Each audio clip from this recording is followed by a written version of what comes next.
I still remember the sound of her voice, sharp, cold, slicing through the room like she wanted everyone to hear her judgment.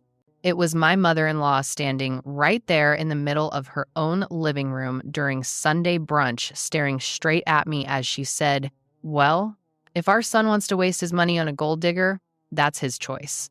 And the room went silent, except for the clink of someone's fork hitting a plate. My chest tightened as if someone had wrapped a fist around my ribs. I could feel the heat rising in my face, not because I was embarrassed, but because I couldn't believe she had the audacity to say it out loud in front of her entire family, like she wanted to stamp those words onto my skin permanently. My husband looked at me, then at her, then back at me again, torn, frozen, like he didn't know which battlefield he was supposed to stand on. He muttered, "Mom, that's not fair," but his voice trailed off the moment she glared at him. He didn't fight for me. He didn't shield me. He just existed somewhere in the middle, leaving me to take the hit alone. And the worst part, I couldn't defend myself without exposing the very thing I'd been hiding for years. The fact that I made more money than their entire household combined. I wasn't a gold digger. I was the one who had gold. I swallowed hard and forced a smile, pretending I wasn't bleeding on the inside, pretending her words didn't stick like thorns under my skin. I heard whispers around the room, little fragments. I knew it. She looks the type. Poor guy. He's blinded. Every voice was another cut. I gripped my napkin so tightly it nearly tore in my hands, and all I could think was, but that was the problem they didn't know. They didn't know how many nights I'd spent building my career from scratch, how many hours I'd worked, how much I'd sacrificed just to get to where I was. They saw the way I dressed, the way I carried myself, and they assumed it all came from him, when in reality, I was the one quietly supporting when he struggled. Still, I stayed silent. I let them talk. I let them laugh. I let them paint me as something ugly because trying to defend myself against people who didn't want to believe the truth felt pointless. I told myself it didn't matter that their words couldn't touch me. But when my father-in-law chimed in with, "Hopefully she doesn't drain your account dry before the honeymoon phase ends," that's when something inside me cracked just slightly. Not enough to lash out. Not enough to expose anything. Just enough to plant a seed, a tiny, simmering thought that maybe, just maybe, I didn't have to prove myself with words. Maybe someday, the truth would reveal itself in a way they could never twist. At that time, I had no idea that would happen. Or, all I knew was that their cruelty that day, their public humiliation, their smug certainty that they understood who I was, would eventually come back to them. Because the universe has a way of handing people exactly what they've earned. And as I sat there, hearing them laugh about me like I wasn't even human, I made a promise to myself. I wouldn't fight their insults. I wouldn't chase their approval. I would simply wait. Wait for the moment when my truth would slap them harder than any words ever could. I didn't know then that the moment would come years later in a lawyer's office, with a will on the table, and their entire world crumbling when they learned the thing they feared most, that the gold digger was actually the one who had saved them all along. If there's one thing people misunderstand about me, it's this. I never wanted to be admired for my money. I just didn't want to be to it. Growing up, I had nothing, not even stability. My childhood was built on late rent notices taped to our door and dinners that tasted like desperation. I learned early that the only way I would ever survive was by working harder than everyone else in the room, even if it meant burning myself out until my eyes stung. And it worked. I built a career most people twice my age were still chasing. I climbed every ladder, took every risk, and poured everything I had into my work until I finally reached the point where money stopped being something I feared. But I never flaunted it, especially not around my husband's family. They were the type who respected struggle more than success. Not real struggle, but the kind they controlled, the kind they could romanticize over Sunday dinner. If they knew I made more money than both of them combined, they wouldn't have admired me. They would have hated me even more. So I stayed quiet. At first, it felt like a harmless omission, something small, something that would keep the peace. But the longer I stayed silent, the deeper that silence started cutting into me, like I was carving out parts of myself just to fit into their narrow expectations. What they didn't know, what they never even bothered to imagine, was that every time they mocked me for living off their son, I was the one secretly paying for weekend trips, surprise dinners, emergency expenses he was too embarrassed to tell them about. And yes, my husband knew I earned well, but he didn't know the full truth. I never told him the exact numbers, never showed him the statements, never bragged about the contracts or the bonuses. He was proud of me, but I didn't want pride to turn into insecurity. So I held back from everyone. It wasn't until months after that awful brunch that I realized just how deeply their words had burrowed under my skin. I was walking past the kitchen in their house when I heard my mother-in-law's voice floating out, sharp, judgmental, dripping with disdain. She's only with him for financial security. Women like her always look for a man to latch onto. I froze. Not because I was shocked I wasn't, but because hearing it when I wasn't supposed to hear it made it feel uglier, like something rotten that had been festering behind my back for years. Then my father-in-law added, if she had her own money, she'd act like it. Instead, she dresses like she's trying too hard. And that's when I felt something shift. My hand tightened around the folder I was holding. I could feel my throat closing up, anger bubbling in my chest, hot, heavy, suffocating. They weren't just insulting me. They were insulting every struggle I'd survived, every hour I'd worked, every sacrifice I'd made. They were mocking the version of me I had fought so hard to build. I stepped back quietly, breathing through the sting, letting the hurt settle into something colder, something sharper, something that wouldn't explode but would remember. And I realized in that moment that I would never defend myself to them. Not because I was weak, but because they weren't worth the truth. They didn't want the truth. They wanted a villain to gossip about. They wanted a caricature to sneer at. And that's when a new thought crept in, a quiet, unsettling idea that made my pulse slow with a kind of dark clarity. I didn't know what event would trigger it. I didn't know when the mask would fall, but I knew this much. My silence wasn't going to protect them forever. And the irony, the delicious, painful irony, was that the truth wouldn't come out because I forced it. It would come out because life has a way of revealing the things people refuse to see. I just had to wait. And when the moment finally arrived, it would hit them harder than any insult they ever threw at me. The thing about people who judge you is that they always assume they're the ones holding your life together. They never imagine a world where it might be the one holding up. And that irony hit me full force the day my husband walked into our living room looking pale, almost gray, like the color had been drained right out of him.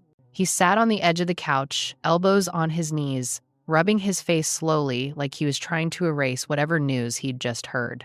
I remember my heart tightening, that instinctive fear rising, the kind that whispers, he didn't look at me when he said it. My parents might lose the house. Just like that. No buildup. No explanation. Just a handful of words heavy enough to make my breath stall for a second. He finally lifted his head, and the exhaustion in his eyes told me everything. He wasn't just worried. He was drowning in guilt. Their house wasn't just a building. It was their identity, their pride, their constant reminder to everyone around them that they had worked hard and earned everything. The idea of losing it would crush them in ways they'd never admit. I asked him what happened, and he explained between slow, shaky breaths that they'd fallen behind on their mortgage payments badly. They'd hidden it, of course. Pretended everything was fine. Pretended their finances were strong, their life stable, their footing secure. But the bank had sent a final notice. Foreclosure was next. I listened quietly as he spilled the truth, how his father's retirement fund had run dry, how his mother's medical bills had piled up, how they'd refinanced 3 times hoping things would magically improve, and now they were cornered. He looked at me with this heartbreaking mix of fear and hope, like maybe somehow I could fix this, like maybe I had an answer. He didn't ask. He didn't dare, because asking would mean admitting they needed help, and his parents would rather burn their house down than accept support from their gold digger daughter-in-law. I leaned back, absorbing everything, feeling the weight settle in my chest. Losing their home would destroy them emotionally and destroy him with them. I knew it. I could see it in his eyes, the helplessness, the shame, the sadness he was too proud to voice. Later that week, we visited his parents. They sat stiffly at the dining table, acting like nothing was wrong. But their smiles were too tight. Their jokes forced, the kind of strained laughter people use when they're desperately trying to hold their world together with trembling fingers. At one point, his mother sighed dramatically and said, "If only certain people in this family actually brought something to the table, maybe we wouldn't be struggling." Her eyes flicked toward me for half a second, barely noticeable but sharp enough to slice. I didn't react. I didn't flinch. But inside, something twisted this blend of bitterness and pity. They were drowning, and yet still found the energy to insult the only person who could save them.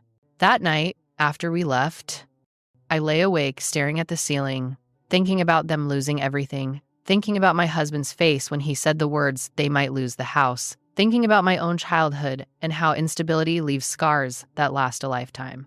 They didn't deserve my sympathy. God knows they'd never offered me any, but my husband, he deserved peace. And as much as I hated to admit it, losing the house would shatter him in ways I wasn't ready to watch. That's when the idea first crawled into my mind. Soft at first, then louder, then clearer. In one phone call, in one transaction, I could erase their biggest burden. But the moment the thought solidified, another one followed, colder, more painful. They'd never believe it, never accept it, never acknowledge it. They'd probably twist it, turn it into some manipulation, some way to criticize me further. And yet, the thought wouldn't leave. It lingered like a shadow, whispering the truth. I didn't want to face sometimes you don't do the right thing because people deserve it.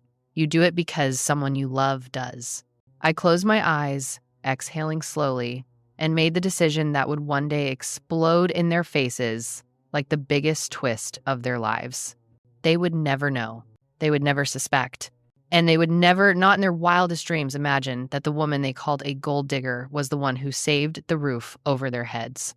The decision sat heavy on my chest for days, not because I doubted it, but because I knew exactly what it would cost me. Not financially, money was the easiest part of this whole equation, but emotionally, paying off their mortgage meant tying myself to their stability, to their comfort, to their future, while they still couldn't say my name without a curled lip. But every night, I kept seeing my husband's exhausted face, the way his shoulders sagged under a weight he couldn't carry, and eventually, the choice no longer felt like a choice. It felt inevitable, like something I was always meant to do. So one morning, I took a deep breath, brewed a cup of coffee I didn't even drink, and sat down at my desk with the bank's phone number pulled up on my laptop. My hands trembled, not from fear, but from the surrealness of what I was about to do. Saving their home, in secret. I dialed, the call connected, and for the next 40 minutes, I became the quiet storm that changed the trajectory of their lives. I gave the account number, confirmed the balance, wired the payment in full. When the bank representative said, "The mortgage is now completely paid off. Congratulations," I felt a strange, hollow ache in my chest. Not triumph, not pride. Something more complicated, like grief for the credit I would never receive, mixed with relief for the chaos I might be preventing. I requested anonymity, strict anonymity. No names, no hints, no loopholes. The bank agreed. I hung up and just sat there, staring at my hands. The same hands they said were only good for taking, not giving. Later that week, the letter arrived at my in-laws' house, the official notice from the bank confirming that their mortgage had been paid in full. I wasn't there, but I heard the story secondhand from my husband, who came home stunned. They thought it was a mistake, he said, running a hand through his hair. They spent half an hour arguing with the bank until someone from the branch confirmed it. I nodded, keeping my expression calm, neutral. Inside, something was fluttering, not joy, but a strange sort of satisfaction that felt like justice dipped in irony. Then he said the part that made my jaw tighten. They think it was Uncle Roland, or maybe some distant cousin. They said it definitely wasn't anyone close. Anyone close. Anyone like me.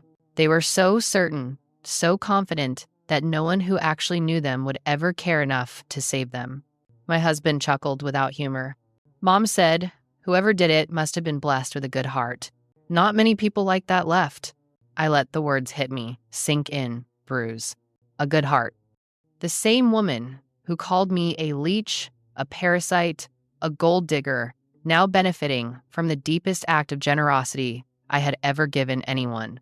And she gave credit to a man who once borrowed money from us and never paid it back. For the next few days, they were glowing, proud, floating on air. They bragged about how God always provides and how miracles come when you least expect them.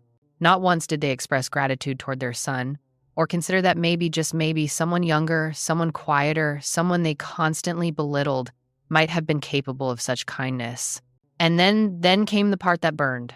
A week after the mortgage was paid, we visited them for dinner. My mother-in-law, feeling bold and buoyant, poured herself a glass of wine and said with a smug smile, "Some people should learn from generosity like that. Not everyone is meant to take. Some are meant to give." Her eyes landed on me for a split second, soft enough to pretend it wasn't intentional, sharp enough to make sure I felt the sting. I didn't react. I didn't flinch. I simply cut into my food and swallowed the bitterness coating my tongue. They didn't need to know the truth. Not yet. Not while they were basking in stolen gratitude. Not while they were still blind to the irony of who saved them. But I felt something that night, something shift inside me, settling like quiet armor. This wasn't just secrecy anymore. This was a silent promise that I would never forget how they treated me, even while living under the safety I had given them. And someday soon, they would finally see the truth they had been too arrogant to imagine. Not because I wanted credit, not because I wanted revenge, but because life has a way of unveiling the people we really are in the moments we least expect. And their moment was coming. Thanksgiving at my in-laws' house always felt less like a holiday and more like a performance, a perfectly staged production where everyone pretended to be happier, kinder, and closer than they actually were. But that year, the tension was different. Thicker, heavier, almost electric. It was their first Thanksgiving with the house fully paid off, and they walked around like they were floating, practically glowing with pride. They told every relative that their miracle had arrived at just the right moment. They toasted to blessings, to luck, to divine intervention, to everyone except the person who actually saved them. And I stayed quiet, as I always did. I held my husband's hand while he tried to smile and host and pretend everything was fine between us and his parents. But underneath the table, his fingers tightened around mine every time someone brought up the mortgage. He knew how much those words cut me, even if his parents didn't. Dinner started normally enough, but then, somewhere between the mashed potatoes and the turkey carving, my mother-in-law cleared her throat and raised her glass, smiling with a sweetness so fake it practically dripped onto the tablecloth. "I just want to say," she announced, "how grateful we are for the people in this family who truly contribute. Not everyone has the means, of course, but some people have the heart." I felt the muscles in my jaw tighten. My husband's grip on my hand turned into a silent apology. She continued swirling her wine like she was the queen of some medieval court. Generosity comes from character, not appearance. A few relatives glanced at me, subtle, uncomfortable flickers, but no one said anything. I kept my eyes on my plate, fighting the urge to exhale too sharply. That woman would rather swallow glass than admit I had character. My father-in-law chimed in with his usual tone of condescension. "Some folks marry for money, others marry for love." And then he paused, letting the silence stretch while forks clinked and people shifted awkwardly. "Well, some just marry hoping to get something out of it." My husband slammed his fork down, not loudly, but loud enough. His ears were red, his jaw tight, anger swirling behind his eyes. "Dad, enough." But his father shrugged, taking a sip from his glass. "I'm just saying what everyone's thinking." And that was the moment something inside me snapped, like a fragile thread that had been pulled too tight for too long. I looked up slowly, meeting his mother's eyes, then his father's, feeling my pulse hammer in my ears. But before I could speak, before I could even inhale enough to form a word, my mother-in-law leaned forward and said the line that would replay in my head for days. "You know, it's almost funny. Whoever paid off our mortgage must have seen something worth saving. Shame, some people around here don't have that same value. And she looked directly at me. Not subtly, not accidentally, directly. The room froze. My husband turned toward her with an expression I had never seen on his face, disappointment laced with disbelief. "Mom, how can you say that?" She shrugged. "Well, it's true. Some people just take..." Something hot, sharp, furious surged through me. My chest tightened, my throat burned, and for a split second, I genuinely didn't trust myself to speak without shattering the entire table. I pictured myself standing up and saying, I pictured the shock on their faces, the collapse of their pride, the way their voices would stutter and break as they tried to justify years of cruelty. God, I wanted it. I wanted it so badly it made my fingertips tremble. But then something quieter rose inside me. Something steadier, stronger. A voice that whispered, because revealing it now in anger and chaos would satisfy my fury. But it wouldn't them anything. It wouldn't burn the truth into their lives the way it deserved to be burned. No, the truth needed witnesses. It needed structure.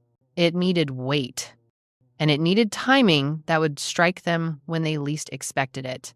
So I swallowed everything, every insult, every memory, every instinct to scream. And instead, I gently placed my napkin on the table and said, "Thank you for dinner." My voice was calm, too calm. Calm in a way that made even my husband look at me with worry. I stood up, walked away from the table, and didn't look back. But as I walked toward the door, I made a promise to myself, a vow carved out of quiet rage and exhausted dignity. And the truth, my truth, would finally detonate. I didn't step foot in their house for weeks after that Thanksgiving disaster, partly because I needed distance, and partly because I knew deep in my bones that something was shifting inside that family. The quiet before a storm isn't always peaceful. Sometimes it's the sound of foundation starting to crack. And the first crack appeared the day my husband came home with a hollow look in his eyes and a stack of papers in his hands. He sat down beside me, slowly, like he was afraid the couch might collapse under him. My dad's health, it's getting worse. I felt my chest tighten. I'd known his father wasn't doing well, the fatigue in his voice, the way he grabbed the edge of tables to steady himself, but hearing it out loud made something sink inside me. He continued, barely above a whisper. He wants to update his will. I closed my eyes for a moment, letting the weight settle. A will. The final script of a life. The document that forces people to face truths they've been avoiding. And in their family, a family built on pride, control, and appearances, nothing would expose their fractures more brutally. A few days later, my father-in-law called and asked if we could help him organize his financial paperwork. My husband agreed instantly. I hesitated. Not because I didn't care, but because every interaction with that household felt like walking barefoot over broken glass. Still, something told me to go. Something told me this was a moment I wasn't meant to miss. When we arrived, the house felt different, quieter, dimmer, like even the walls were tired. My father-in-law sat on the couch with a stack of files beside him, breathing heavily, but forcing a smile. "Thank you for helping. Your mother is out running errands. She doesn't need to know I'm doing this today." His voice trembled slightly, and for the first time in years, I didn't hear arrogance in it, just mortality. My husband began sorting documents, and I gathered a pile onto my lap. Medical statements, tax forms, pension letters, and then buried under a stack of insurance papers, I found the mortgage file. My breath stalled.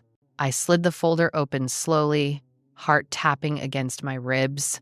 Inside was the final confirmation letter, the one stating their mortgage had been paid in full by an anonymous benefactor. My fingers brushed the edge of the page, and a strange chill ran up my spine. My father-in-law noticed, that. He leaned back, his eyes drifting toward the window. Never did find out who saved the house. I stayed silent, my pulse thudding. He exhaled, long and tired. "Your mother thinks it was a distant relative, but I don't know." His gaze drifted toward me, then soft, searching. "Sometimes I wonder if it was someone closer. someone she'd never expect. My heart stuttered. Did he know? Did he suspect? Or was this just the beginning of his conscience unraveling? He held my eyes for a long moment, as if weighing something heavy. Then he sighed. I've made mistakes. His voice cracked just barely, but enough to make me inhale sharply. I let pride get in the way. I let your mother's opinions become my own. My husband froze, halfway through a pile of papers. His father continued, voice trembling more now. But I see things differently these days. Illness has a way of stripping nonsense out of a man. He looked at me again, really looked at me, and for the first time, I didn't see judgment in his eyes. I saw remorse. I should have known better. You've been by my son's side through everything. And whether your mother admits it or not, you deserve to be recognized in this family. The words hit deeper than I expected. Not because they healed anything, they didn't, but because they were the first crack in a lifetime of hostility. A crack big enough to let truth seep in. He adjusted himself, wincing as he reached for a document. I've made some changes to my will. My husband sat up straighter. I felt the air tighten. I included something for you, he said, nodding toward me. It's not much, but it's a symbol, a way of saying I was wrong. My stomach twisted not from greed, but from shock. His wife would explode if she found out. He must have seen the worry in my expression because he chuckled softly. She'll be angry no matter what I do. I might as well do the right thing before it's too late. It was the closest thing to an apology he had ever given me. And even though it didn't erase years of cruelty, it did something unexpected. It softened something inside me I didn't know was still alive. But that softness evaporated the moment his wife returned home. She walked into the living room, saw us with the documents, and her face tightened like she'd bitten into something sour. What are you doing here? Her eyes locked on me, suspicious, sharp, territorial. Before her husband could respond, she snapped, Don't tell me he's putting you in the will. The silence that followed was thick enough to choke on. My husband stood up instantly, fury igniting in his eyes, but his father raised a weak hand. I'm putting what I want in my will. The look on her face, shock, disbelief, betrayal, told me everything I needed to know. A war was coming, a war she would not let go quietly. And I realized then, sitting in that dim living room with a storm forming in front of me, that this family was about to unravel. Not because of me, not because of the will, but because truth always waits for its door to open, and in that moment, the door had cracked. Just enough for the light to pour in. And none of us, not even me, were prepared for what would come next. There are moments in life that don't feel real while you're living them. Moments where the air feels too still, the room too quiet, the truth too sharp. That night after the confrontation with my mother-in-law and the unexpected softness from my father-in-law, I felt something shifting inside me. Not forgiveness, not acceptance, something more complicated, like the ground beneath us had tilted, and none of us knew where we would land. My husband and I stayed late to help his father settle into bed. His breathing had turned shallow, each inhale sounding like it was borrowed. His mother hovered in the hallway, arms crossed, jaw clenched so tightly the muscles twitched. She didn't speak to me, not one word, but her silence said everything. She thought I was manipulating him. She thought I was influencing the will. She thought I was a vulture circling a man who didn't have much time left. And yet, as I pulled the blanket up to his chest and helped adjust his pillow, he caught my wrist with a surprisingly firm grip. "Stay a moment," he whispered. My husband hesitated in the doorway. His father shook his head. Just her. So he stepped out, closing the door gently behind him. The room dimmed, lit only by a small lamp on the bedside table. Shadows stretched across the walls, long and tired, the kind of shadows that made everything feel like a confession. He cleared his throat slowly. I need to say something before it's too late. I waited, my heart a slow, cautious drum. I know you helped us. My breath caught. I didn't move, didn't blink, didn't speak, but inside, my pulse slammed against my ribs. He gave a fragile smile, one that sagged under the weight of regret. Your handwriting was on the envelope. My stomach dropped ice cold and heavy. I had forgotten about that. Forgotten that in the rush of handling the paperwork, I had written one small note, just a request for privacy, signed with my initials. At the time, it seemed harmless, insignificant. But to a man confronting the end of his life, nothing is insignificant. I recognized it, he continued. Didn't say anything. Didn't want to start a war, but I knew. My throat tightened. I opened my mouth to speak, but he raised a hand gently, almost pleading. Let me say this first. His voice cracked, then steadied. You saved this family, and we treated you like you were disposable. I felt something sting behind my eyes, but I held it together. Barely. If pride weren't such a poison, I would have thanked you sooner. He shifted painfully, trying to turn toward me. I stood to help, but he shook his head again. I want you to promise me something. The room felt too small, too warm, too heavy. When I'm gone, take care of my son. My chest tightened at the rawness in his voice. He's loyal to a fault. He bends until he breaks. Don't let this family break him. I nodded, swallowing a lump that felt like glass. I will, I whispered. I promise. Relief washed across his face, softening the wrinkles of worry. Then his expression shifted, a seriousness settling over him. In return, he said quietly, I'm going to take care of you. Before I could ask what he meant, he reached for the folder on his nightstand, the updated will. Your mother-in-law will never accept you. Not fully, maybe not even after the truth comes out. His eyes dimmed with exhaustion. But I can make sure she can't erase you. Not legally. Those words, those careful, intentional words, sent a chill through me. Not fear, not excitement. Something deeper, like recognition of a moment that would echo for years. You're in the will now, and no one can change that once I sign. I exhaled slowly, the weight of it settling into my bones. I didn't want his money. I didn't need anything from him. But the gesture, the acknowledgement, the quiet confession of guilt, it hit me harder than any apology his wife would ever give. He squeezed my hand weakly. Thank you for loving my son. And that broke me. A single tear slipped down my cheek, even as I turned away to hide it. When we left the room, my mother-in-law stood rigid at the end of the hallway, eyes like daggers. What did you say to him? She demanded. I wiped my face discreetly and gave her a calm, steady look. Nothing you would have wanted to hear. Her expression twisted. A storm brewed in her eyes. But for once, her judgment didn't touch me. Because inside that dim bedroom, something fundamental had shifted. Her husband finally saw me. And even if she never did, the truth was no longer just mine. It lived in someone else now. Someone whose word carried weight she couldn't crush. And though I didn't know it yet, that quiet agreement, that small, private moment between us, was the spark that would eventually ignite the explosion at the will reading. The explosion that would shatter everything she believed about me and about herself.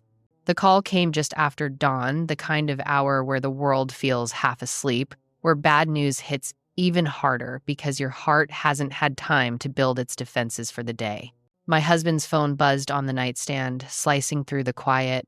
He answered groggily, and then everything inside him seemed to collapse. His shoulders folded in, his breath hitched, and he pressed a shaking hand to his forehead as he whispered, Dad, when? How long ago? I knew before he even hung up. I knew from the silence that followed, the kind that only comes after something irreversible. His father was gone.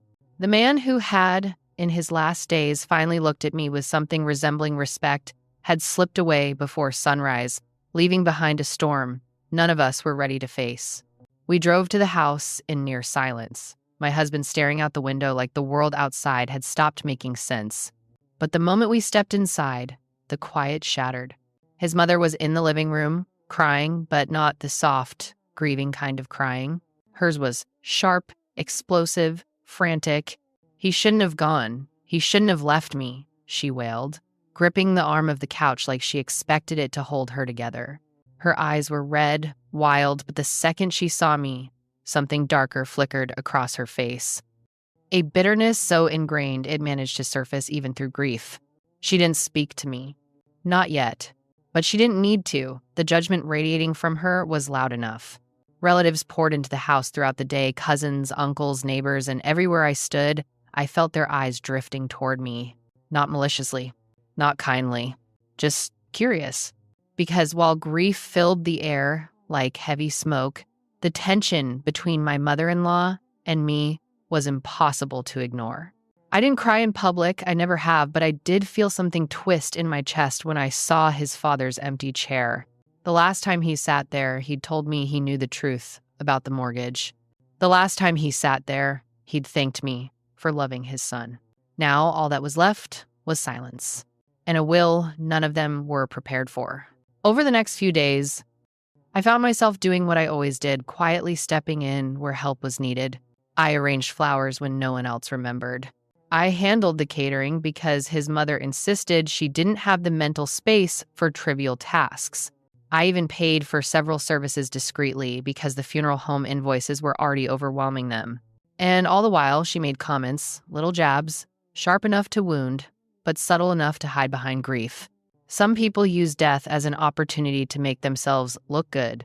I wonder who's really paying for all this and why. People love to pretend they care. I took every hit in silence. Not because I was weak, but because grief, even hers, deserved space. And because I knew something she didn't soon. Everything she believed about me would detonate in front of her. But even silence has limits, and mine reached its edge the night of the family gathering after the funeral. She stood in the center of the living room, surrounded by relatives, wringing her hands dramatically as she spoke. He was working on his will, she said, her voice loud, trembling. And I want everyone to know I made sure nothing would go to outsiders. There it was, the word she used like a blade, outsiders, meaning me. I felt my stomach clench, but I kept my expression still. My husband stepped in quickly, his voice low but firm. Mom, not now. She ignored him. I loved my husband. I knew what he wanted. And he would never, her voice faltered when she looked at me, never give anything to someone who didn't truly belong in this family. Conversations around the room died. People stared. Some shifted uncomfortably. She continued, anger rising like fire licking through her grief. The lawyer called. The will is ready to be read next week. And I swear, if anyone tries to manipulate his legacy, I won't stand for it. That's when the first spark hit the fuse. My husband stepped closer to her, eyes dark. Dad made his own decisions. She scoffed. Please.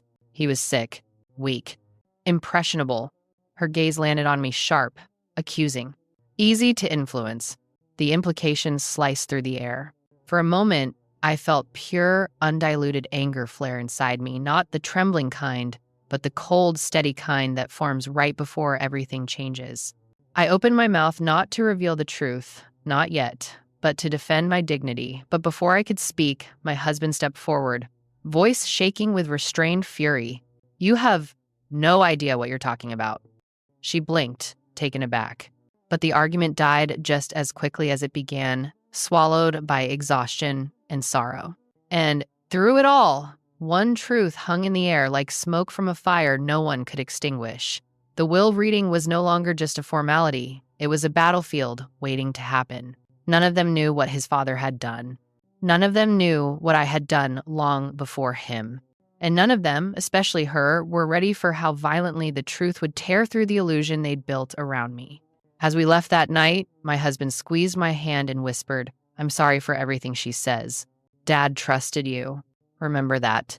I nodded quietly, knowing full well that trust, his father's trust, was about to explode into the center of their lives, like a truth they couldn't escape. And the woman who hated me most would be forced to hear every word. The day of the will reading felt like the air itself had weight, like every breath I took was thick with the knowledge that nothing about this moment would end quietly. My husband and I drove in near silence, his fingers tapping anxiously against his knee, while mine lay still in my lap, calm on the outside, trembling beneath the surface. This wasn't just a legal meeting. This was the threshold, the moment before the truth collides with denial and shatters everything in its path. When we arrived, the lawyer's office felt colder than usual. Sterile walls, dim lights, the faint scent of old books and polished wood. My mother-in-law was already there, sitting rigidly in a chair near the conference table, her posture sharp enough to cut glass. When she saw me walk in, her eyes narrowed, that same look she'd perfected over the years, disgust dressed as superiority. She didn't greet me. She greeted my husband with a dramatic sigh, clutching his arm as if she were the only one grieving. "I hope this doesn't take long," she muttered, her voice brittle. "There's no reason for complications." His intentions were clear. My stomach tightened, but I said nothing. Across the room, cousins, uncles, and distant relatives filled seats, whispering quietly, exchanging curious glances. Their eyes lingered on me longer than usual. They could feel it too. Something was coming, something none of them understood. When the lawyer walked in, the crowd fell into a hush. He was an older man with thin silver glasses and an expression carved by years of watching families unravel around conference tables, just like this one. He greeted everyone politely, then adjusted his papers and cleared his throat. And just like that, it began.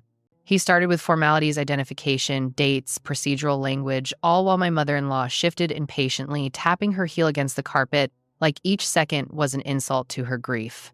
Finally, he opened the official folder. "This is the last will and testament of Robert." My husband inhaled sharply. His mother straightened. I felt my heartbeat deepen, slow, heavy. The lawyer continued reading through the smaller distributions, first modest sums to nieces, sentimental items to cousins, personal letters to old friends. There were soft murmurs around the table as people nodded, some wiping away quiet tears. Nothing shocking yet. Nothing explosive. But then the lawyer paused, a subtle pause, but enough to make heads lift. He turned a page deliberately, and suddenly, the atmosphere shifted. Even my mother-in-law sensed it. I watched her spine stiffen, her fingers curl around her handbag like she was bracing for impact. "Now," the lawyer said, adjusting his glasses, "we come to the personal message, Mr. Robert wanted read aloud before the final distributions." The room fell dead silent. My pulse echoed in my ears. He pulled out a small envelope, opened it with careful fingers, unfolded a handwritten letter, and began to read in a steady, solemn voice. "To my family, there is something I need all of you to know before anything else." My mother-in-law frowned, her eyebrows knitting tightly. The lawyer continued, "You have lived under this roof for decades, and many of you know the struggles we faced these past few years. There came a moment when your mother and I nearly lost our home." A ripple of whispers filled the room. My mother-in-law's lips pressed into a thin, cold line. Someone saved us. The whispers stopped. Someone stepped in when we were at our lowest. Someone whose generosity none of you ever recognized. My breath caught. My fingers dug into my husband's palm.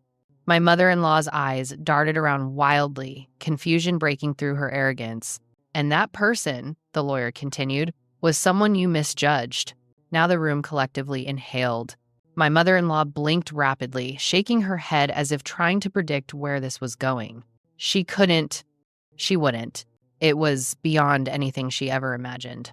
The lawyer lifted his gaze slightly as he read the next sentence clearer, sharper, like each word was meant to strike. "The person who paid off our mortgage was my daughter-in-law." The air exploded. Gasps ricocheted around the room. Chairs shifted. Someone whispered, "Are you serious?" My mother-in-law shot upright, gripping the table so tightly her knuckles turned stark white. No, that's impossible," she hissed. "She doesn't have that kind of money. She would never." But the lawyer raised a hand politely, silencing her. "There are records confirming the full payment and a request for anonymity signed with her initials." Her face drained of color. The entire room turned toward me, not with judgment this time, but shock and something like dawning understanding. My husband looked at me with wide, stunned eyes, not betrayed, not angry, just overwhelmed with the reality he had never considered. My mother-in-law, meanwhile, shook her head violently. "This is a mistake. This is a lie. She must have tricked him, manipulated him. This isn't real." But the lawyer didn't stop. Mr. Robert insisted this be read first, so the truth would be known before any distributions were revealed. And then, with devastating calm, he delivered the final line of the letter, the line that would haunt the room long after the meeting ended. I want everyone here to remember, the one you dismissed is the one who saved you. The room fell silent, heavy, suffocating. My mother-in-law sank back into her chair, staring at me with wide, trembling eyes, as if seeing me for the very first time. And I sat there, quietly, letting the truth finally breathe. The silence after the lawyer finished reading that line didn't feel like silence at all. It felt like pressure, a crushing, suffocating weight that settled over the room so heavily I could actually hear my own heartbeat pounding in my ears. No one moved. No one breathed. It was as if someone had hit pause on an entire room full of people except for my mother-in-law, whose face twisted, slowly, painfully, like she was watching her entire version of reality crumble in front of her. No, this is wrong. Her voice came out strained, trembling with shock and fury. She didn't do anything. She can't have done anything. This is a misunderstanding. She turned to the lawyer, stabbing a finger toward him, as if she could puncture the truth right out of the air. Show me the proof. Show it. But the lawyer didn't flinch. He reached into the file and withdrew the scanned bank documents, the confirmation of payment, the request for anonymity, and at the bottom, my initials, written in my rushed handwriting. When he slid the papers across the table, her hands hovered above them, shaking so violently she couldn't bring herself to touch them. She stared at the letters like they were burning through her skin. No, her voice cracked. No, this isn't possible. She wouldn't help us. She's selfish. She's always been selfish. And that word hit me harder than any insult she'd thrown in the past. Selfish. The woman whose roof still stood because of me had the audacity to call me selfish. My husband finally broke out of his stunned trance. He leaned forward, voice low and tight. Mom, stop. She whipped toward him, eyes wild. You knew, didn't you? Tell me you didn't know. Tell me she didn't trick you. I didn't know anything, he snapped, and the pain in his voice made something twist inside my chest. But don't you dare say she tricked anyone. She saved your home? Murmurs from the relatives swelled soft gasps, whispers, shifting chairs. I could feel dozens of eyes on me, but for once they weren't filled with disdain or suspicion. They were stunned, curious, heavy with the weight of truth rewriting itself in real time. My mother-in-law opened her mouth again, but her voice failed her.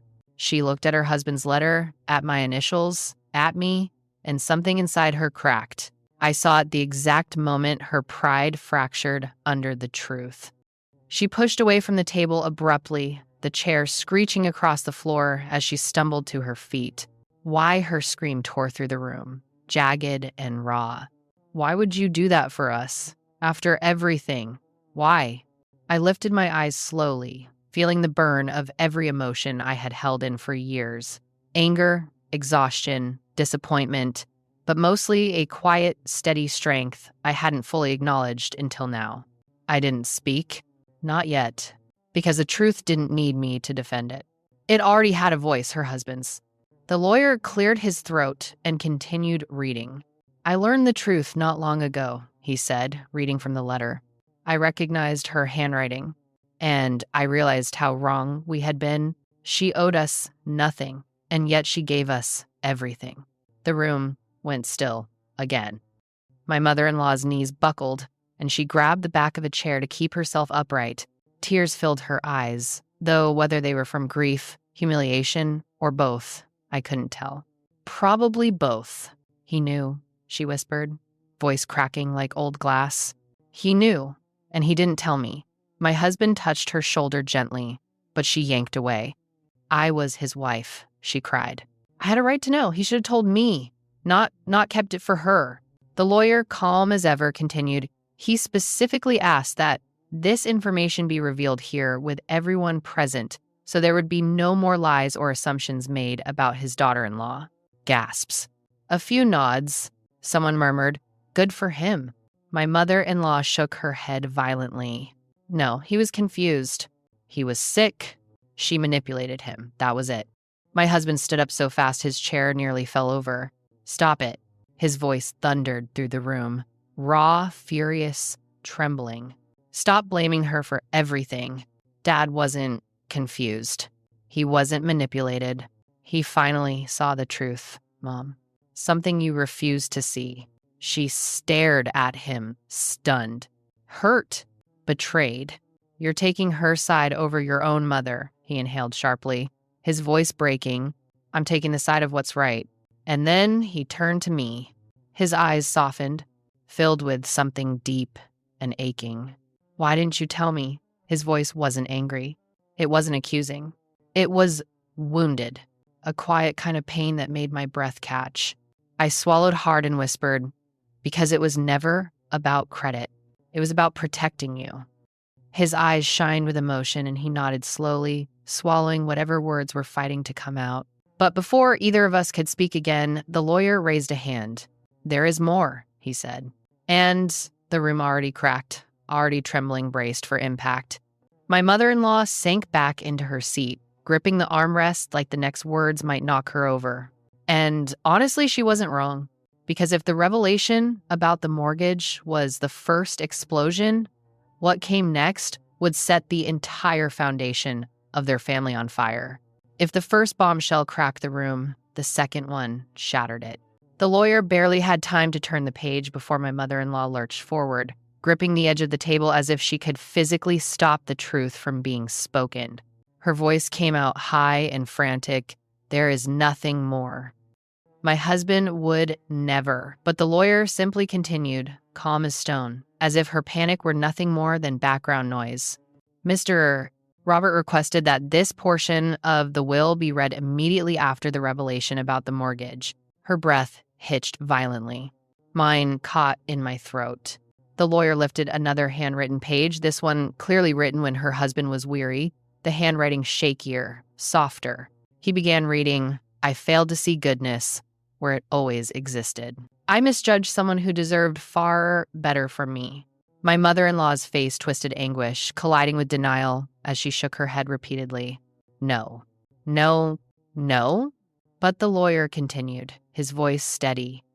I want my family to understand. She, the woman you doubted, was the one who protected my son, supported him, and in our darkest moment, saved the home your mother and I built.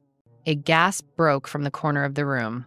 My mother-in-law's hand flew to her mouth, eyes wide, wet, trembling. He kept reading, I owe her a debt I can never repay. So this will is my attempt to set right what pride prevented me from saying in life. My heart clenched. The words felt heavy, almost too heavy, like they carried the weight of everything he wished he'd said sooner. Then the lawyer looked up briefly at me, then at my husband, then at his mother, before delivering the next blow. I leave her the box in my study. She will know which one. And I ask the rest of this family to respect this choice. The room erupted. Chairs scraped. Voices clashed. A few cousins nodded, murmuring, makes sense, after what she did. Others whispered to each other, shocked, but not outraged. But my mother-in-law, she dissolved. No, that box is mine. He promised it to me. Tears streamed down her cheeks, streaking through her makeup, her hands shaking violently as she pounded the table. He was manipulated. He was confused. She pointed straight at me, finger trembling like a weak dagger. You did this. You poisoned him against me. You tricked him into, my husband stood. Hard, fast. His chair slammed back against the wall. His voice thundered through the room, stop blaming her for Dad finally seeing the truth. She froze, eyes wide, breath shallow, stunned that her son had raised his voice at her. He continued, voice shaking with years of pent-up frustration. You treated her like trash for years, and she still saved your home. You don't get to rewrite that. Not anymore. His mother stared at him like she didn't recognize him, like the world had spun off its axis and left her behind. She choked out, I'm your mother, I'm your family. My husband exhaled shakily. And she's my family too. And Dad knew that. He trusted her. More than you ever have. The room shifted decisively. Relatives who used to nod along with her snide remarks avoided her eyes. Others leaned toward me with softened expressions, guilt, remorse, even admiration, flickering across their faces. One of her sisters whispered, "You never should have treated her that way." The humiliation hit my mother-in-law like a physical blow. She staggered backward into her chair, breathing hard, chest rising and falling in broken, shallow waves. For a moment, she looked small, shrunk down by the truth she fought so hard to bury. The lawyer cleared his throat gently. "There is still the matter of the remaining inheritance." Her head snapped up. "Remaining," the lawyer nodded. "Yes. Your husband specified that certain assets be divided only after acknowledging the contributions made by your daughter-in-law." Her face drained of color. I wasn't prepared for what came next. The lawyer turned toward me again. "Mr. Robert also left a personal video message. He requested it be played now." The room held its breath. He clicked a button.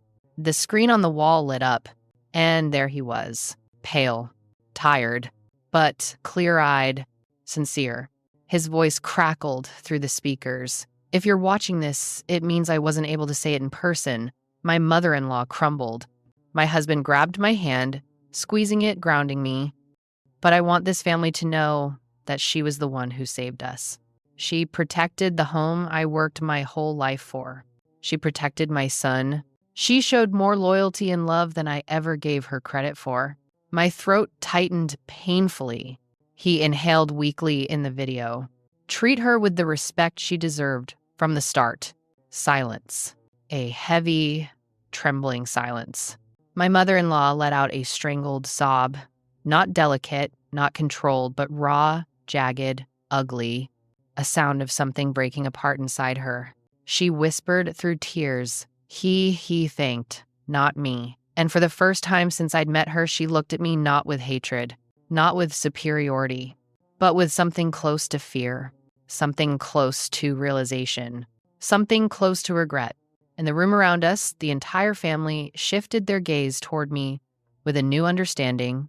Everything they'd believed about me had just been rewritten. And this time, they couldn't unhear the truth. The room was still vibrating with the aftershock of my father-in-law's video message when the lawyer slowly reached for the next page in the folder. No one spoke. No one even shifted.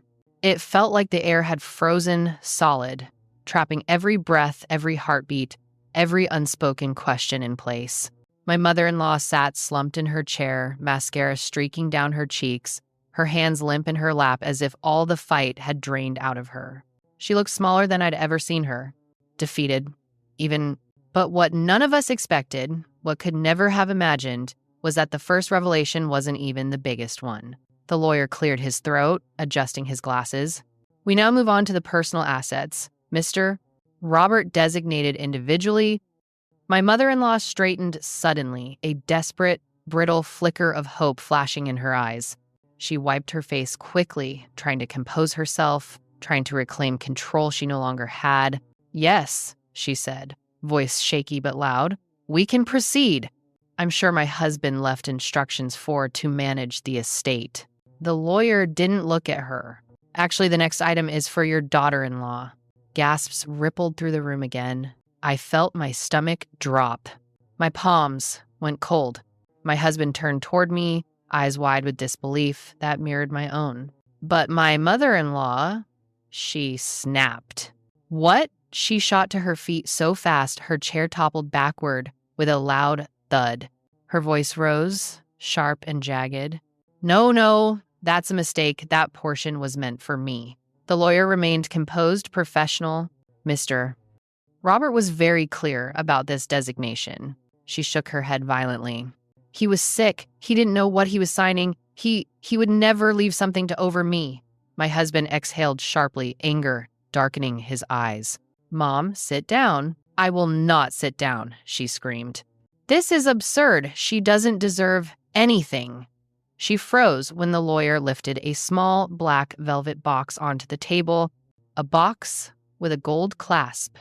Old, worn, but unmistakably important. My heart stopped.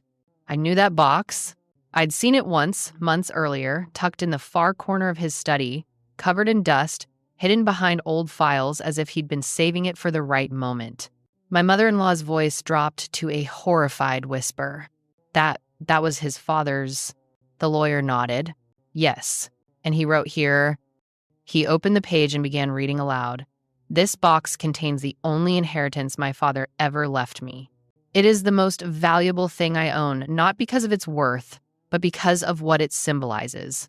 My mother-in-law's hand flew to her mouth again, fingers trembling violently. The lawyer continued, I leave this box and everything inside it to my daughter-in-law.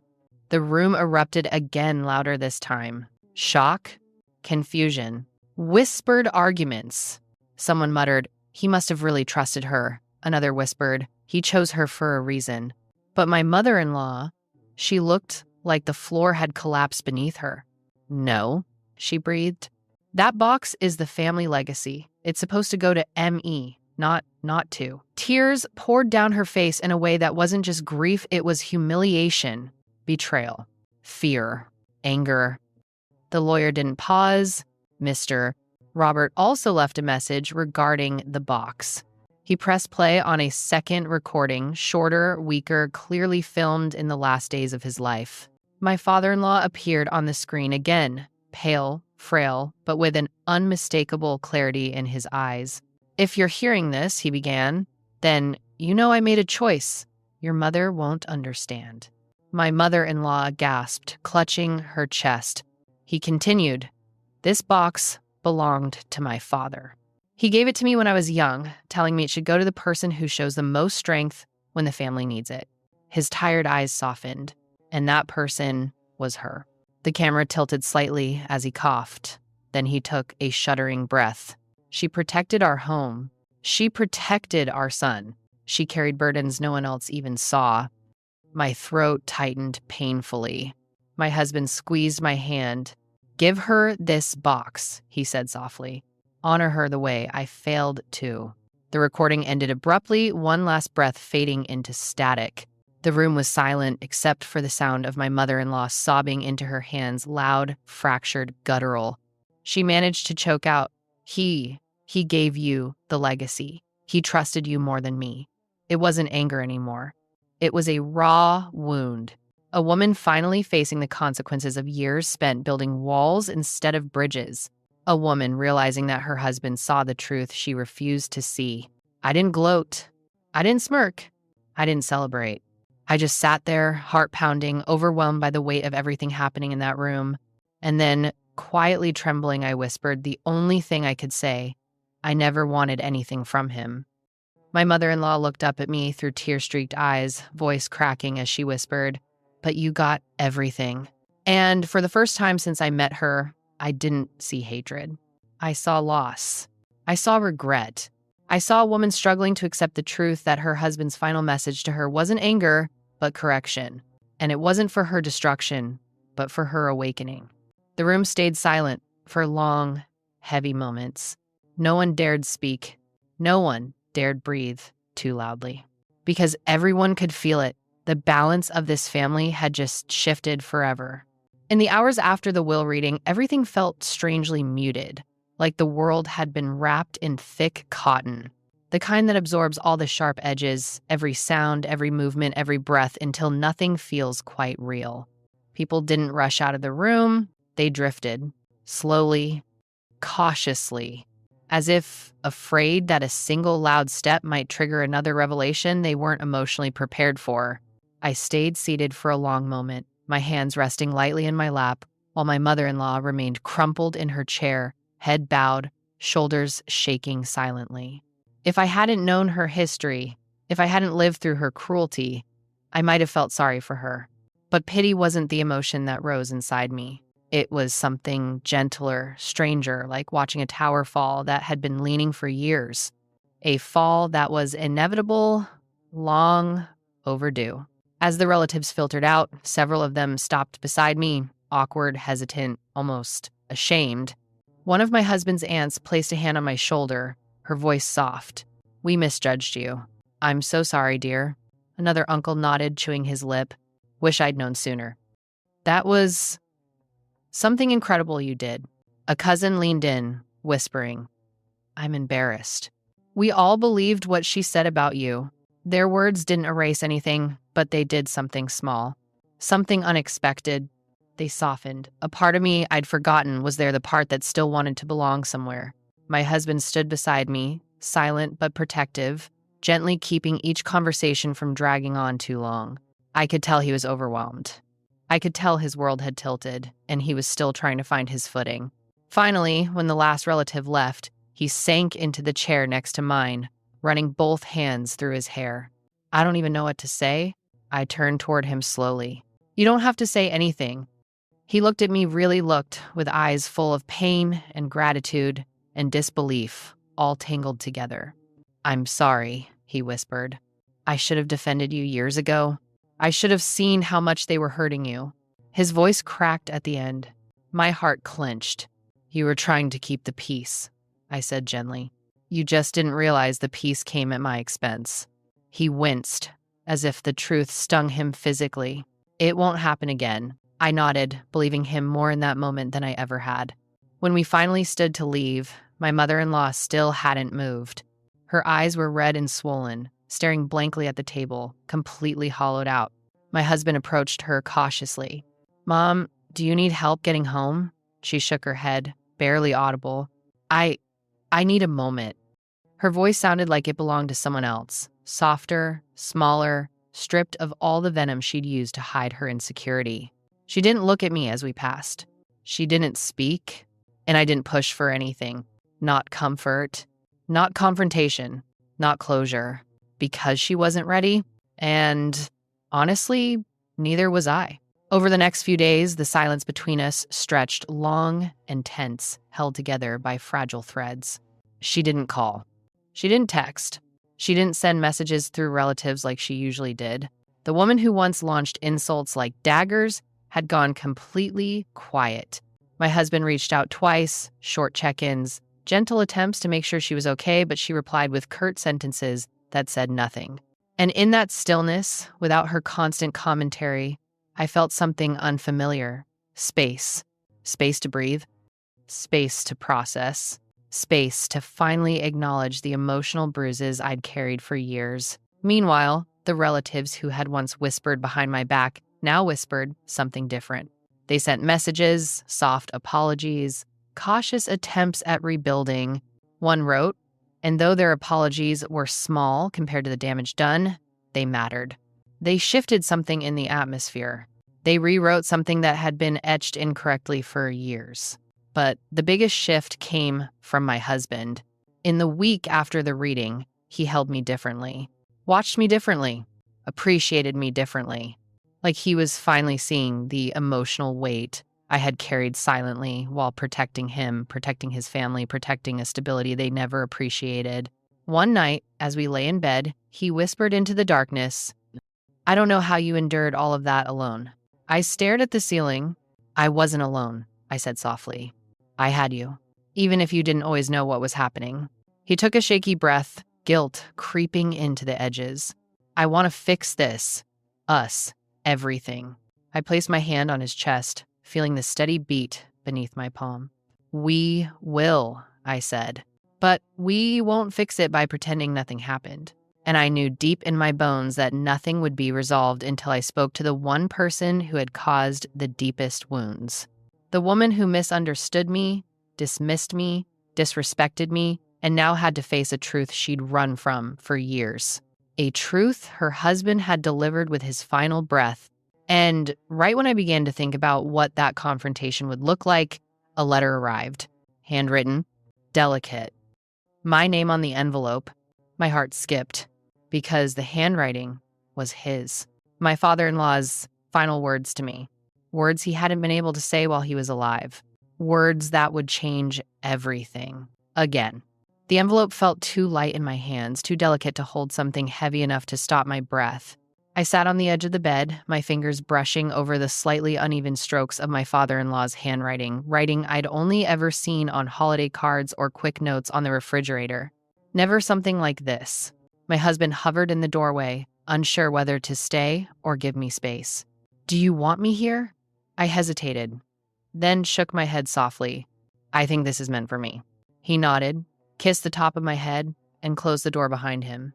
I exhaled slowly, feeling my pulse in my fingertips as I lifted the seal and unfolded the letter a single page, but written with this shaky resolve of a man who knew he was running out of time. His words began simply, "I should have written this years ago." My throat tightened instantly.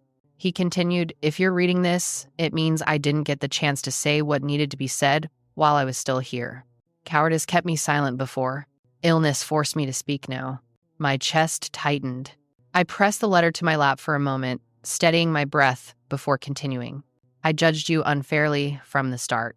Not because of anything you did, but because of my own fears. Fears that my son had chosen someone stronger, smarter, and more capable than he realized." I swallowed hard. He went on, "Your strength reminded me of everything I wasn't. And instead of appreciating that, I let it intimidate me." A tear blurred the ink for a moment. I wiped it away quickly. "Your mother-in-law and I built our marriage on an unspoken agreement. She led the emotion, and I led the decisions. When you came into the picture, she felt replaced, threatened. She believed you would take her place in his life the way she took mine when we married." My heart ached with a strange blend of sadness and understanding. I should have stopped her harshness. I should have told her to treat you with respect. But I didn't. I let her cruelty continue because I didn't want to confront the truth. You were the daughter-in-law I needed, not the one I thought I wanted. Another tear slid down my cheek, soaking into the paper as I kept reading.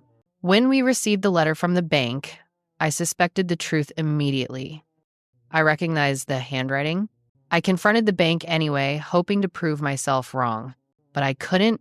My breath hitched, a small, painful sound in the quiet room. I spent days sitting with that knowledge.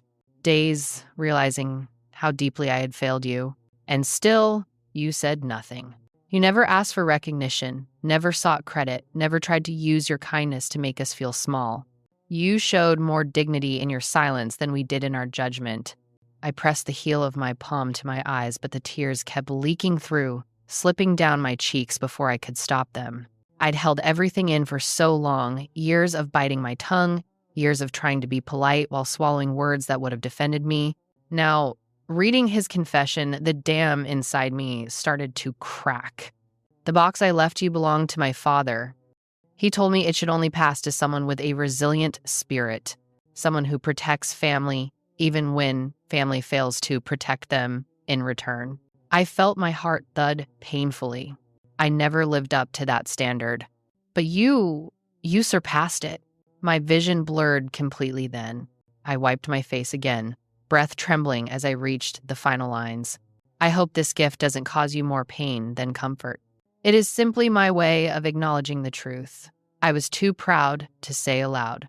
I see you now. I appreciate you now. I respect you now." And then the last sentence, the one that broke me in a way I didn't expect. "I am grateful my son married a woman better than both of us." I let the letter fall into my lap as a sob tore out of me, quiet at first, then hard, then unstoppable. Not because I needed his validation, not because his apology erased anything, but because for the first time since entering that family, someone finally saw the reality of who I was. I cried until my breaths turned into hiccups, until my shoulders shook, until the exhaustion of carrying years of pain finally spilled onto the bedspread. And then, slowly, the knock came. My husband's voice, soft.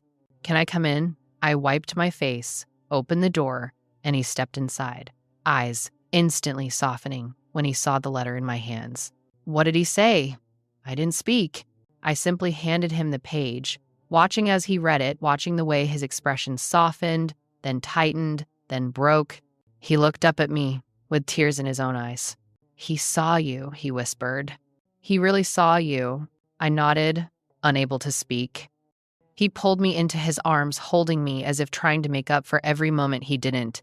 In that quiet, trembling embrace, something inside me shifted, not healed completely, but cracked open. A beginning, a new place to breathe.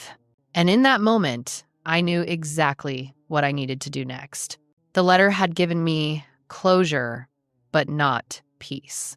Peace would only come when I faced the woman who had been at the center of my pain and offered her one final chance to understand the truth. Whether she would accept it was another story. I didn't go to her house with anger in my chest, not revenge, not triumph. I went with something heavier, something quieter, a weight that sat behind my ribs like a truth waiting to be spoken for the last time. The letter from my father-in-law tucked into my purse felt like an anchor, a reminder of everything he finally understood, everything he regretted, everything he wanted me to carry forward. And facing her was the only way to honor that. When she opened the door, she looked nothing like the woman I'd known for years. Her hair was unbrushed. Her eyes were swollen and red. Her voice, normally sharp enough to cut glass, came out barely more than a whisper. "You came?" I stepped inside slowly, my heart drumming against my ribs. The house felt colder than I remembered, as if grief had drained all the warmth from the walls. She sat on the couch, hands trembling slightly as she tried to compose herself, but her composure slipped through her fingers like water. I waited, gave her space, let the silence settle between us until she finally exhaled a cracked, uneven breath. I don't know where to begin. Her voice wavered, and for the first time since I'd met her, she looked afraid. Not of me, but of the truth. "You must hate me," she whispered. I swallowed the lump rising in my throat. "I don't hate you." She flinched, like the softness of my voice hurt more than anger ever could. "You should," she choked out. "I made your life hell. I treated you like an intruder, like you were trying to take something from me." Her hands covered her face, but it was me, was the one taking from you. Taking your peace, taking your dignity, taking your place in this family. I sat across from her, letting her words unravel. She wiped her eyes with shaking fingers. "When the lawyer read what he said, when I heard his voice thanking you instead of me, I felt like my entire life collapsed." Her shoulders shook with a quiet sob. "He trusted you more than he trusted me. He respected you more. And I pushed you away every chance I got." My chest tightened painfully. She wasn't wrong. She continued, voice trembling like a frayed thread. "I always thought you would take my son from me. But instead, you protected him. You protected. And I repaid you by tearing you down." She looked up, then really looked, her eyes finally meeting mine, without the usual fire, without the pride, without the bitterness. Just a raw, stripped honesty I'd never seen in her before. "I am sorry." The words were barely audible, like her throat could barely form them. "I'm sorry for every cruel thing I said. Every assumption. Every insult." Silence filled the room again, thick with everything we'd never said. I let her apology sit there between us, fragile, trembling, sincere in a way that felt almost surreal.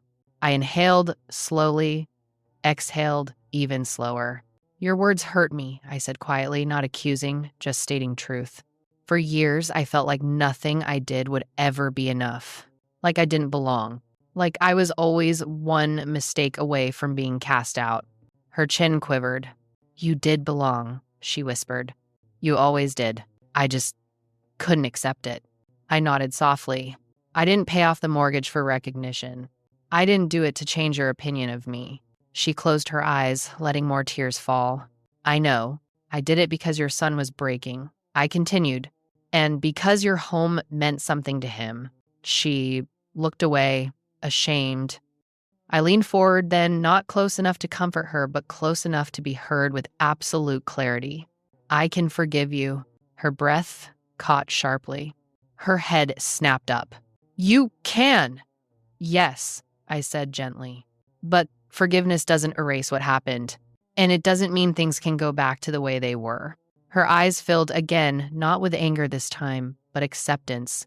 A slow, painful acceptance. What do you want from me?" she whispered. "I want boundaries," I replied.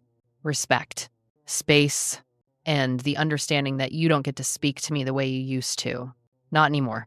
Not ever again." She nodded slowly, like each movement carried the weight of years. "I can do that." I stood then, smoothing my palms over my thighs, grounding myself.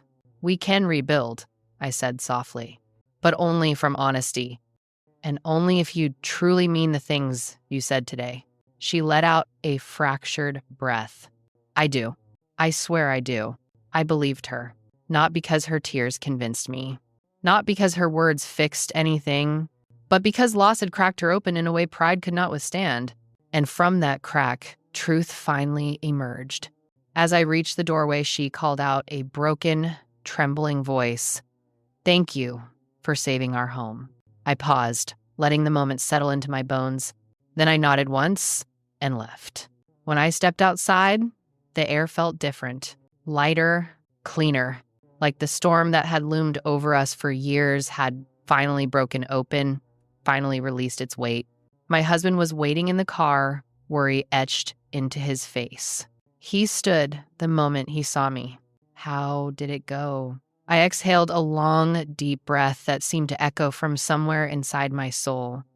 "We're not healed," I said, "but we finally stopped bleeding." He pulled me into his arms, holding me against his chest. And as I leaned into him, staring at the sky that seemed just a little brighter, a little clearer, I realized something. I had spent years trying to prove myself worthy of a family that never saw me. But now they knew the truth. And more importantly, I had finally reclaimed my voice. I whispered to myself, not revenge, not bitterness, closure, boundaries, strength, and the quiet knowing that, in the end, the gold digger was the one who held the entire family together, even when they tried to tear her apart.